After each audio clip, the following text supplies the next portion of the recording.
Journalists hung out a day before the inauguration on 28th of May. Over the years, the new Chief of Defense Staff, Major-General Christopher Musa, has demonstrated capacity and zeal in the discharge of his duties at various formations and commands he has served. While serving as the theater commander of Operation Adinkai, Babajide Kolade-Otitoju had an interaction with him about the war against terror and armed vehicles purchased for the army. Let's share some parts of the interview with you.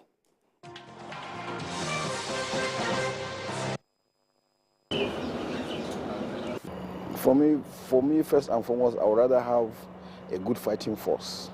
I get good troops first, because it is the individual that is the most dangerous equipment, not the main equipment themselves. They aid, but the man, because the heart of the man is what does the fight. So I have that.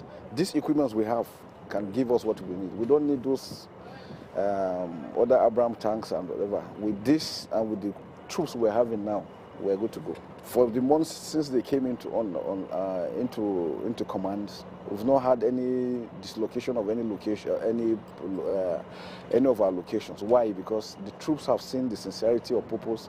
They have seen the cooperation between the service chiefs. Routine luncheons that the service chiefs come. Normally, the army will go to army, and then the air force goes to army, air force.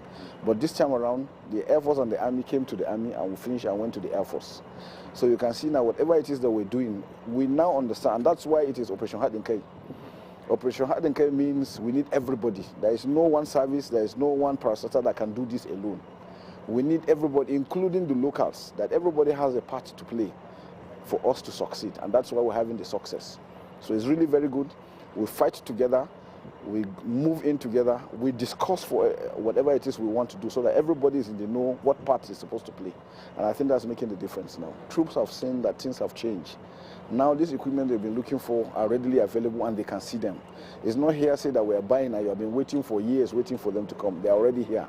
A few of them that have come already, we have distributed them to locations, and we can see the impact. Them being at those locations has really put the fear of God in this, and that's why I see more people. Like I said, we have over 23,000 that have surrendered. People have seen, they realize now that they cannot win this war. The best thing is to make peace, come out from the bushes and from the jungles, and then come and live a normal life. And that's why you see that we're succeeding. January 2022, that's last year, as of January 2022. Jide, it's as if these guys had appointment to its destiny and history, and months down the line, we've been tracking their performances. But some of them were theater commanders that served at Operation Adinkai, theater commander, and today, most of them cost 38, cost 37, 36. Most of them today, they are now at the center of the attraction. Yes, the Chief of Defense Staff is cost 38. The Chief of Army Staff is cost 39. The implication of this is that up to 70 Major Generals could be retired. It's a tradition. The Chief of Defense Staff, all his mates are going.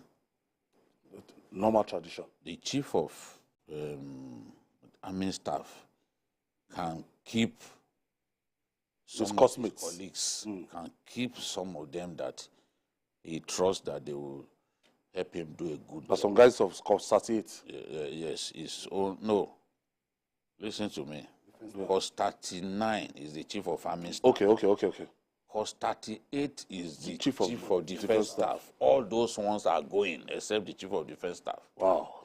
They can't keep even one person. They can't keep even one person. But cost 39, which is the cost of the Chief of Army Staff, he can keep some of his colleagues. Maybe maximum, maybe about 15 of them. No. Yes, cost 38. 38. 39. 39. That's Chief of Army Staff, 39. Chief of Army Staff is 38. Okay. Chief of Defense Staff is 38. Chief of Army Staff is 39. Okay. I've told you the Chief of Defense Staff is senior. 38. None of them will Remain. Okay. Except the chief himself. Okay. Now, the Chief of Army Staff can keep some of his colleagues that he trusts. He can vouch for their loyalty. The people, some of his best friends, like the immediate past Chief of Army Staff, he kept a good number of his colleagues. And you see, we were in where you saw the rapport with them. They were very friendly, and he kept a lot of them. Some of them from the south, some of them from the north. He kept them. In terms of his even-handedness, I think that Chief of Army Staff, you cannot accuse him of tribalism or any sort, because some of his principal officers are from the south. In fact, his Chief of Policy and Plans, which is the next in line to him, was actually from the south. So now what we are saying, those of them on course 38, they are not as many as those on from course 39, but they will all go. But the new Chief of Army Staff reserves the right to keep his most trusted friends, his mates, so that they can help him. He will give them principal positions so that they can help him, to get the job done. But whatever happens, a good number of them are on their way out. That is what usually happens. Now, talking about the Chief of Defense Staff, everyone can see the progress that we have made in the theater of war, the number one theater of war in our country, which has produced some of the brightest officers in our country. They've been privileged to serve there. Irabo, as Chief of Defense Staff, was theater commander. The late Atahiru was theater commander. The immediate past Chief of Army Staff was theater commander. So that's like a testing ground. Yes, there's no other. In fact, all of the present the last set of service chiefs, they all served in Maiduguri, including the Chief of Air Staff, who was an Alpha jet pilot. They all served in Maiduguri because that is the ultimate test. That is the number one war theater in our country, is the ultimate test. They've served there at one time or another. So I'm not surprised that General Chris Musa has received this elevation, because you're looking at people who are qualified. You cannot brush Chris Musa aside, because the work that he has done, the way he held the theater together, because as the as the theater commander, the air component, the other people, they all work. The air component, the Air Force, they have their own unit within the theater. But you are the coordinator. You are the coordinator, and he did that very well. And today, you can see, we started seeing a lot of these guys coming out of hiding and surrendering. The intensity, he was privileged that they brought to Kano jets during his time, and the Air Force worked with him.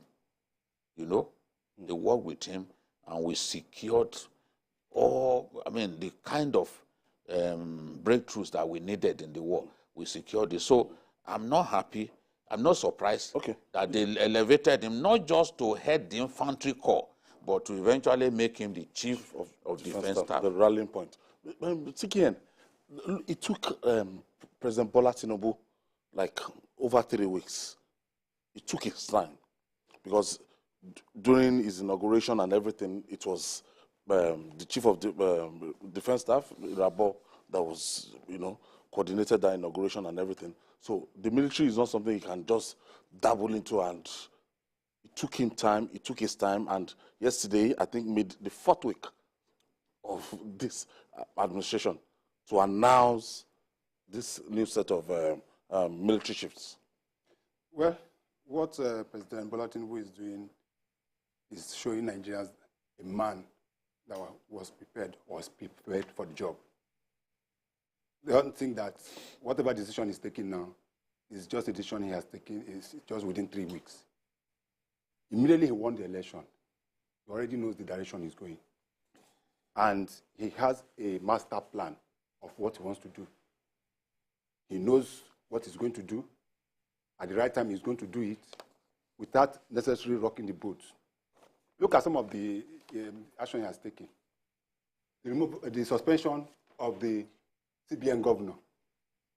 You saw immediately he was inaugurated, how the CBN governor became a stakeholder in Aso Rock. Suddenly. Suddenly. You saw here anywhere you see the president's main vice, where you see... Same with Dele Alaki. Dele Alaki was always with them. Then you also saw the situation with the EFCC chairman. In fact, I think that very day that he was suspended, I think he was in Aso Rock. No, went to Villa. He was in the Villa. As he was coming out. He was coming out. When suspension was finished. That is it. And that was somebody that made it. In fact, the President Bola Tinubu is behaving like an intelligent officer.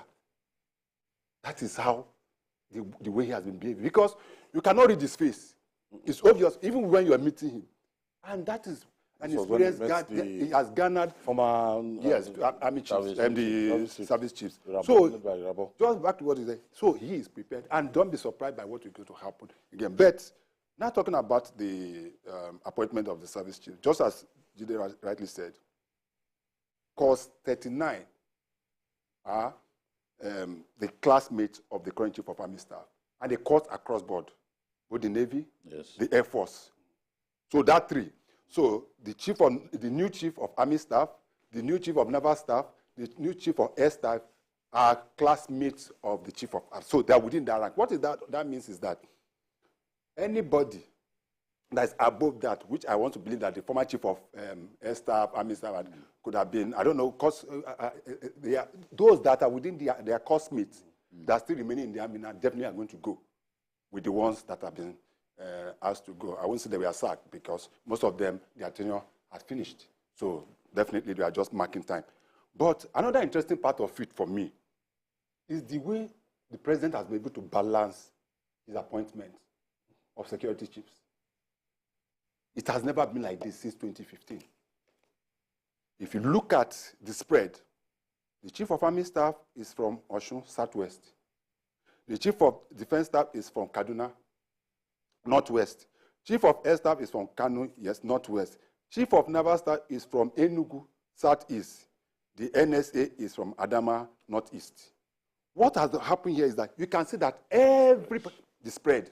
And yes, let's take a critical example. Some of the arguments by some individuals, especially those from the South, is that they have never, for a long time, I think it was the Lieutenant General, what is that? Ihejika, that was the last Igbo man to be appointed. During Jonathan. During Jonathan. And there has been this agitation. So to so many critics who were thinking that President Bola Tinubu is going to trade the same way of Buhari were shocked. He shut them up. They were shocked. The same thing happened during the National Assembly when the principal officers, the speaker of this, the deputy speaker of the House was shown to the South. So you can see that here is a man who does not believe in the 5% that the president was alluding to. You understand what I mean? But my own, I still have a little challenge. My own little challenge here is that out of all this, I didn't see the place of this North Central. So my appointment is still coming. So that is only snag. Let's talk about the Chief of Army Staff now. We left the Chief of Defense Staff. Tell us about this, because the Chief of Army Staff, really, if he's not the Chief of Defense Staff, that is like the Irabo coordinated it, and he was able to, he was the face of the service chiefs. Strong man, that General Irabo during his time. So, but main attention on the service chief used to be the Chief of Army Staff.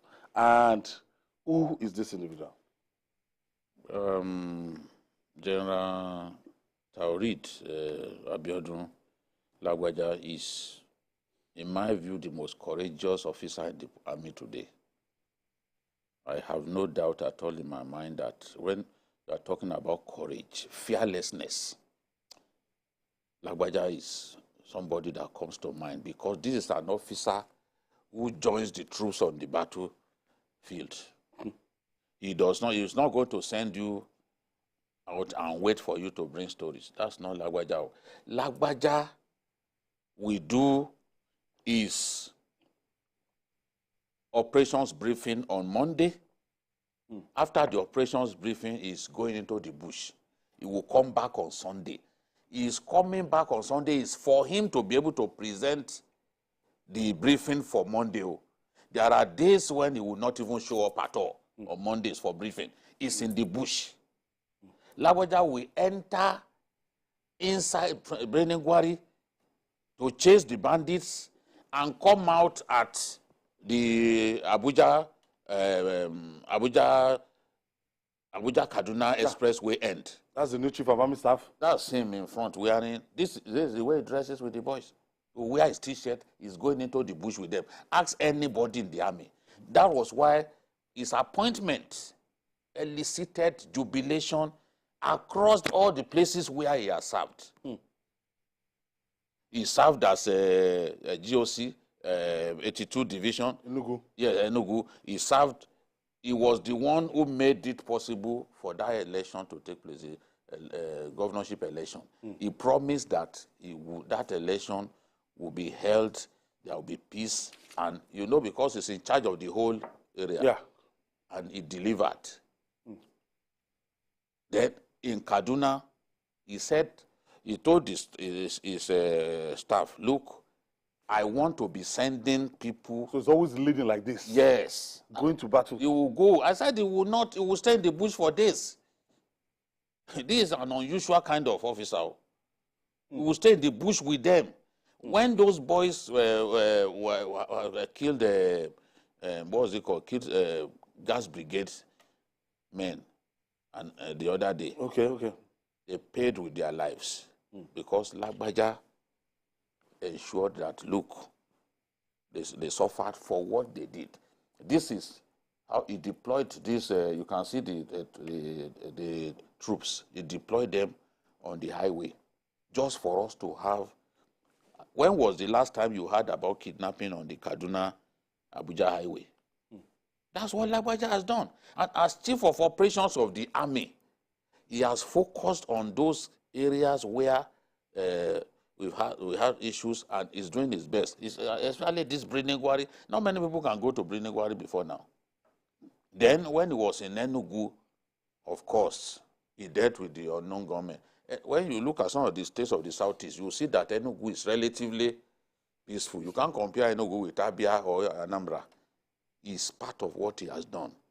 He also has some history to his name.